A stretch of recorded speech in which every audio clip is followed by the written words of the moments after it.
Welcome to the Coffee Experts Club. If you're at all interested in anything we talk about in this episode, go ahead and check out the description down below, or if you even just want to know more about us, click on the links below. Now on to the episode. Yes, Coffee Experts Club. Drew Moody back in the Pacific Northwest. Is that a true story? America, America. Feels good. It's hot, but it's pleasant hot. Dude, you texted It's me. not in a swimming pool hot. Yeah, I'm in the house today, and it doesn't feel hot, and there's no air conditioning going. The funny thing is we always jump on these calls, and my office is in my basement. I am consistently I have a blanket next to me because it gets so cold. I love it. But you're right, Ben. That really is the difference. Tri-Cities gets freaking hot in the summer times, but it's not humid hot. And humid hot is just a different beast to be up against. There's no way around My lips are dry. I'm drying out. It's been about 10 hours. I just had this conversation the other day with somebody. I was like, Tri-Cities is like if you were put underneath a magnifying glass. Belize is like if somebody microwaved a hot towel and wrapped it around you. Man. Anyway, Drew, great having you back in the Pacific Northwest, bro. Love having you back in America. So good to be home. We love Belize. Love having you down there, but I think there's no way around. We could probably do a whole episode around this of cultures are just different, right? And as much as we want to graft in and be one of the people and really try and bring an expression that's going to meet the people where they're at, it's different. Even if we all speak English, it's just a different place, And so I know you are an American, and it's nice sometimes just to be home and get some calibration. Yeah, I mean, I love to travel. I love to see new cultures. I love to, integrate myself. But there's no getting around that I'm an American, proud to be an American, and glad to be home for the 4th of July. And while things are not always consistent and stable, I love my home country. This is where I'm from, and it feels like home. Hey, so today, Coffee Experts, thanks for joining us. I thought today we could talk about a topic that can resonate with all of us, no matter if you're thinking about starting a coffee shop, no matter if you have consistent coffee shops, no matter if you have just a couple of coffee shops or you have a dozen coffee shops or more. This one question really resonates, and that is, do you suck? That's the question is, how are you lining up against other people that are right in line with you? And do you ever challenge yourself with, do I have a baseline, right? We're going to talk about today a lot. Do you have a baseline? Because without a baseline of expectations, you don't know how you measure up. You don't know if you're successful. You don't know if what you're doing is good. And for a lot of people, I think what you don't have the gift of that we have is we've been underneath a lot of hoods, right? We've seen a lot of different kinds of coffee across the states in different countries. And we have a really good understanding of what the baselines should be so that you can answer the question, do I suck? And then the question comes down to, how do I measure those things? And we're going to give you answers to all that on today's show. So tune in, because we don't want any of you to suck. We want everybody to be successful, but to not suck, you need to have a baseline. So let's kick it off and talk about some good baseline, gentlemen. When we talk about the word baseline, what pops up in your guys' mind that people who have coffee shops or people who are setting themselves up to start a coffee shop should be thinking about establishing for themselves? Yeah, you've got your two biggest pillars, baselines when it comes to your customers and baseline when it comes to your operations. Front of the house and back of the house, if you will. Right. What's the revenue maker and the revenue saver? Customers, I think if we talk about it probably every episode, car times. A lesser known baseline that we always had was, the second somebody walks in the door or comes to the window, you're saying hello within 3 seconds. That's a baseline of customer service that you need to have. But for us, customer facing has always been about car times. I mean, because that's literally how you make your money. The longer your car times, the less money you're going to make, because that's less cars per hour. And then, from the operational side, what are your costs? What's your payroll? What's your staffing like? Do you have too many people working at once? We were just talking to a client who their baseline for even how they give their employees hours. They're running a lot of employees all working fewer hours as their baseline. And they thought, what, maybe we should switch this up and have fewer employees working more hours. Right. So a lot of those baselines that you just kind of have to roll through day in and day out of what do I want my business to be like, and then what does it take to, or what is going to be like my red flag of, holy crap, I'm failing right here. That's good. And there are some less, tangible metric based things that'll let you know if you suck, right? Because what is your health like? How many hours a week are you working? What do your bank accounts look like? What does your family life look like? Because none of us get into business to just marry the business, right? We get into the business to hopefully have a nicer life than we had before. Right. And there are ways, obviously, we have made it very metric based, but when you first start out, it's almost intuitive, or how am I feeling after 6 months of running this business? How many hours am I spending on bar? How many complaints do I get from my customers? How many complaints do I get from my baristas? How many times do I complain a day? So there are non-metric based ways to know if it's hurting, if it's hurting you. And there's a balance, right? Because, okay, if I'm working 80 hours a week, but the bank accounts are doing really well, okay, well, then I can make some small adjustments. But if I'm working 80 hours a week and the bank accounts are struggling, my baristas aren't happy, my customers are complaining, I'm running out of this, always putting out fires, then it's time to look internally and see, how do I actually structure this thing so that my work-life balance is healthy, so that my baristas are happy, and so that I can hopefully expand to a point where I can sit around telling people how to do their jobs a little bit better. Mm-hmm. I love it. I think that it's really important to everything that you guys have covered is great. And we're going to address numbers for each one of those for each of you that are on the call. I would say, or anybody that's tuning into this podcast, I would say this is the thing that both of you guys just hit there that I think is really important to identify is we've got to make things metric. Right. Because until things are metric, we don't even see even some of the things untangibles like that Drew talked about there is like, okay, so how happy am I with my life? Rate it 1 to 10. I mean, how happy am I with how many hours I'm having? Rate it 1 to 10. Like give yourself a baseline of where am I at and where do I want to get to, right? Because if I don't set a baseline and then where I want to get to as the baseline, it's hard to know, am I making progress? Am I not making progress? Even Drew and I had a conversation about managers the other day, and I think, we're going to send out a poll to all of our teams, to take a poll on our managers at De Los Mayas. And that's going to come up with a yielded number, right? Out of these 10 questions, all of them weighed this much based on how you're answering those questions. It's going to score our managers like 1 to 100, you know what I mean? And anything less than 70%, or 80% or whatever we determine the number is, then that's going to dictate how that's going to affect managers' pay, how that's going to affect their bonuses, how that's going to affect whether or not they stay in leadership over a stretched amount of time. But if you don't make things measurable and metric, you never really know, am I making progress? Am I not making progress? Because if you just hold it in your gut, man, your gut is really deceptive. Sometimes I feel this way. Sometimes I feel this way. Even your bank account. Like I know a lot of early coffee people really use bank account balance as their litmus test on, am I doing quote unquote well or not well? But sometimes even that can be deceitful, So I would say whatever you're going to establish, and bank accounts are great. We have a minimum balance that we try and keep in all of our bank account for the sake of, we don't have a holy shit moment because we just know there's a minimum amount in each bank account. And if there is a problem with any of our baseline metrics, then that's what tells you what you have to attack. And I would say attack it quick, So we really advocate for here a weekly level 10 meeting. It comes out of EOS, which is Entrepreneur's Operating System. And part of the weekly level 10 meeting is looking at your scorecard.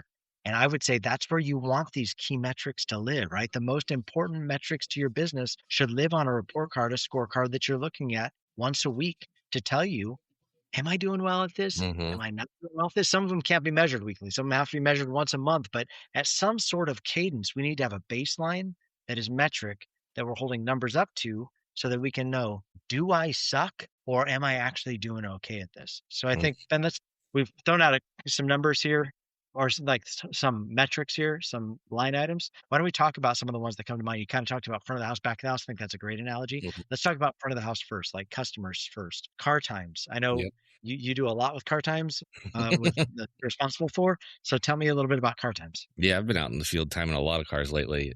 It's funny. It's back in the old days. Every client we have, I tell them 90 seconds is your goal. And every time I say that, they go, that's impossible. I say, yeah, the way you're doing it is impossible. Right.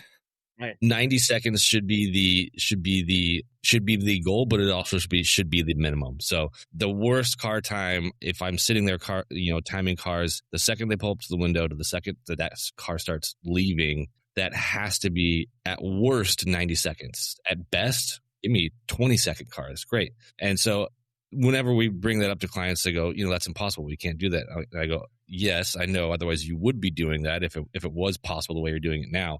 But that's our goal. So everything in your shop needs to be structured towards that goal. Maybe we need to change the flow of the baristas. We need to move the blenders. We need to be outside running orders. If you don't have, the old school headset and, I guess Starbucks still does that. So it's not really that old school, but If you don't have an order box, you need to be out running orders, finding whatever it takes to get that car to 90 seconds. If you sell food and it takes you 2 to 3 minutes to warm up food, we need to get a faster oven. But all of that should be pointed towards 90 seconds. So once you get to that 90 seconds, then we start shaving 20 seconds at a time, because there's nothing, absolutely nothing worse than sitting in a drive-thru behind 2 cars and it takes you 20 minutes to get a cup of coffee. That infuriates people. And when it infuriates people, they will never come back.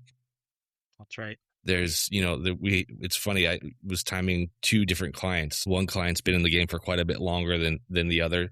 And they had a line of consistently 7 cars, and their car times were 6 seconds, 20 seconds, a minute, 40 seconds. And that 7-car line would fill up and empty out, and then fill up and empty out. The other client would have a 5-minute car time, a 2.5-minute car time. And the amount in say 20 minutes, the amount of cars that was going through at the 6 seconds, 10 seconds, a minute, they were pumping 3 to 4 times more cars through their drive-through, simply because people could see that they could pull in and order a drink. If you can only get in an hour or 30 minutes, 10 cars in, you're leaving so much money on the table. And the sucky thing is, most new coffee shop owners don't realize that they suck in that area, because they go out and they see cars in line. They're like, great, I've got cars in line. Well, yeah, but you could have 4 times that amount of cars in that line in the same amount of time if you just move them quicker. Which is why we advocate for drive-thrus, right? Like I would say, as you listen to the show, there's all different kinds of coffee you can do. The coffee industry is incredible. You're going to find people that are going to talk about all different things on podcasts.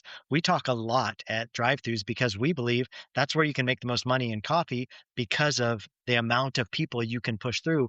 But if you suck at pushing people through, having a drive-thru is not going to help you. Drew, what are your thoughts on drive times? Yeah, I mean, Ben said it really well. You're not just helping customer satisfaction, you're helping grow your customer base. And one thing that we do as coffee, one of the beautiful things about coffee, is we're really culturally oriented. And so what you're doing as you maximize your output in the drive-thru is also maximizing your natural marketing. How many people are actually hitting my drive-thru? How many people are seeing my logo every time a barista hands out a cup? How many people are coming up to the window and smelling that smell? How many people are able to create that habit? I mean, if I can get 4 times the amount of cars through, man, imagine that's 4 times the word of mouth natural marketing that we get, because a lot of what we do, I mean, we can push social media, we can push Instagram, I could do ads, I could put someone on the street, but the most powerful thing that we have is the natural marketing. It comes from word of mouth, the good experiences of our customers. And it works the other way too. If I have 5-minute cars all the time, well, you're not getting good word of mouth exposure. You're getting negative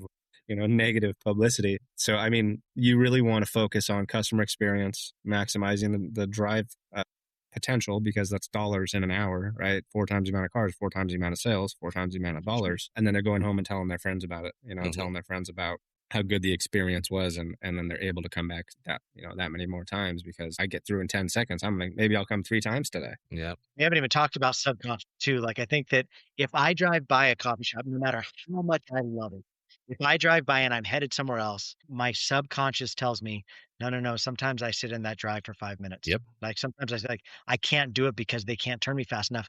Equally, my subconscious can also say, no, actually, I can actually get through that in just 30 seconds. I know they are consistent, they're kind, they're nice. They know my name, they know my drink, and they still have me out of there in under a minute. Yeah, I can do that. I can do that real quick. Yep. Your customer makes those split-second decisions based upon their experience, So if you haven't been giving them good experience, like, subconsciously, you're telling your clients they can only come to you when they have a ton of time, and very few of us run with a ton of time, So, Ben, we've talked about, I think that like how you're ordering your back bar, right? How you're teaching your baristas with talking at the window, how, there are certain things you can do. I would say setting up some sort of timer system, right? Yep. Like, invest in a timing system where people roll over one and roll over a second one and it pops up on a screen. If you can't afford technology like that, it's usually a couple of grand for a system like that. If you can't use technology like that, go super remedial. Down in Belize, we don't have some that are rolling over. We have car times that we require the baristas to click on, click off, click on, click off every single car they come through. And then they have to show that video to us every day. They have to post it. Every shift has to tell us exactly the amount of time they've been doing, so that we can coach them up, so there's some accountability. If you don't hold your people accountable, then there's nothing you can ever fault them with, because you don't know how long your car times are, and then spot check them. Like you said, Ben, go throw somebody across the street and have them be timing people. because that's a great like secret shopper, like litmus test Mhm. on, are they doing good?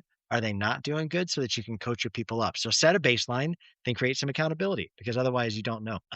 Ben, let's talk about the flip side of that though, because I think that's a really good example of, we also had a conversation with that same customer who is turning such great car times on the flip side of labor, right? Like, Mhm. so another baseline you should be setting for yourself is, how much am I spending every month? What percentage of my gross income is spent in labor? Let's talk about that, because we had a conversation with that same client of, hey, you may be overstaffing. Yep. You may be throwing too many runners into the drive, and that could be eating away at your end of month profit. Let's talk about that for a minute. Yeah, exactly. I mean, if you've got great car times and you're pushing those cars through and your revenue is higher, that's awesome. But if you're staffing double the amount of people just to be like, I want to be safe, just in case somebody has to go home or something, well, then the extra cars doesn't matter because your revenue is getting eaten up by your labor.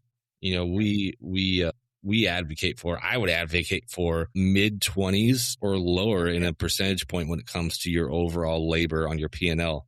Yeah. When you start stretching up into 26, 27, 28, 30%, I've seen some 35% out there when over a third of your revenue is going to paying people. We're not even talking about building leases. We're not even talking about product. We're not even talking about, insurance. We're not even talking about payroll tax. Like, just hours going towards against your revenue, you've got to bring that number down. And it starts to become, okay, what's my baseline of how many we used to have, if we have $100 hour, that equals one barista. If we have a $200 hour, that equals two baristas, and so forth. We would scale like that. And that would be our baseline for scheduling. Obviously, this is a while ago. Those numbers have changed. But if you don't have a baseline for X amount of business equals X amount of baristas on bar, then you're just going to go by the gut and be like, it seems busy, I'll do 3 people. Seems busy, I'll do 4 people. And you're either cutting into your revenue by staffing too many people, or you're cutting into your customer experience by not staffing enough people. Yeah. Drew, do you have thoughts on that? Yeah, we did transition from dollars per hour to car or drinks in an hour as well across, it just translates well. Dollars per hour doesn't necessarily, because everything changes. Price of the cup changes, price of the barista changes. So one thing that we've noticed really at roasters, we always said we were like the Marine Corps of baristas, because we didn't know what we were doing at first, so we were always understaffed. But that experience of being understaffed really made us work fast. It made us find ways to be fast. It made us learn how to cut the right corners to provide the best drinks in the best amount of time. And really, we really did well at that. Obviously, our growth was crazy. But the flip side of that also is true. If I'm overstaffing, what am I teaching my baristas? How to work slow. How can they, they'll get the drink done, but they'll walk across the room slowly. They'll clean up after. They'll do all the things that they can do when they have 4 people and only need 2. They'll learn negative habits. So just keeping an eye on that staffing, it'll create a more robust work environment for your team, a better experience for the customers. And really, baristas like to do a job. Everybody likes to do a job well. We want to be told what to do, how to do it, and that we did it well. If you're overstaffing, it gets boring. They get the idle hands, right? They start finding ways to do things incorrectly. They'll start making drinks of their own style. Oh, this is my style. I want to represent my style. No, bro, you got to do it my way. So too much time on their hands can be a really negative thing. It can sound like, I have 4 baristas, it'll be fast car times. Well, not necessarily, right? If you don't have enough cars to justify, it can work against you. I think that's where it has to work in tandem, right? My baselines have to work in tandem. Like, if my labor's high, how's my car times? If your labor's high and your car times suck, like, okay, so there's a problem with then, right? That's the only answer. Either my baristas are bad or my workflows are bad, right? So when you start having metrics that you can hold up against each other, then it starts problem solving for itself, instead of you're just feeling like, I don't know how to change anything. I'm just overwhelmed all the time. Well, set some baseline so you can begin to ask yourself, is my labor high? Okay, well then how are my car times doing? If my car times are still high, my workflows are bad, or my baristas need better training on how to be faster. And the best way to do that is by accountability, because that's how you identify, do I have a good barista or a bad barista? Without having some sort of accountability, you have no idea what kind of barista you have. Just because they're nice, just because customers like them, that's only half the battle. If they're losing you money, then it's actually hurting you over time. Another one, and we'll wrap it up with this, cost of goods. I think if you have not, it surprises me every time. I don't know why, because we're under the hood of so many different coffee shops. How few coffee shops are tracking their cost of goods broken out by line item? How much you spending in beans? How much you spending in milk? How much are you spending in dry goods? How Mhm. much are you spending in whatever your key line items are? Because otherwise you don't know, how do I negotiate for better pricing? How do I drop my pricing down? How do I drop my consumables down from my own? Maybe you have a manager that likes carrying a bunch of stuff on the shelf. Well, that's your bank account living on the shelf in consumables that could go bad if we're not careful and we're not regulating it right. So we usually tell people somewhere in the like mid 30s, low 40s. That's where you want to see your cost of goods to live total. And then you should have them broken out by line item. If all these things you're hearing about, you're like, Aaron, I'm so overwhelmed. I'm just trying to run my own shop. I don't know anything about that. We would love to help you with that. You check it out. It's payroll dot, dang it. I think it's coffee. Payroll.coffee. That's what it is. Sorry, guys. Payroll.coffee is where if you go to payroll.coffee, it lines out all the things we do for finance. So yes, we can help you with your payroll, but it's actually all the finance metrics. If you just need help setting a baseline for your metrics, we'd love to help you do that. So check us out there. Another place you could check out is profitandloss.coffeeexpertsacademy.com. That's a free tool we give you of how to break out your profit and loss statement. So Coffee Experts, we kind of jammed in a bunch there at the end. I hope you guys enjoyed the show today. Ben, Drew, thanks for joining us. Always, once again, Drew, love having you back home, brother. Glad to be here. Thanks, guys. See you guys next week here on Coffee Experts Club. Thanks, guys.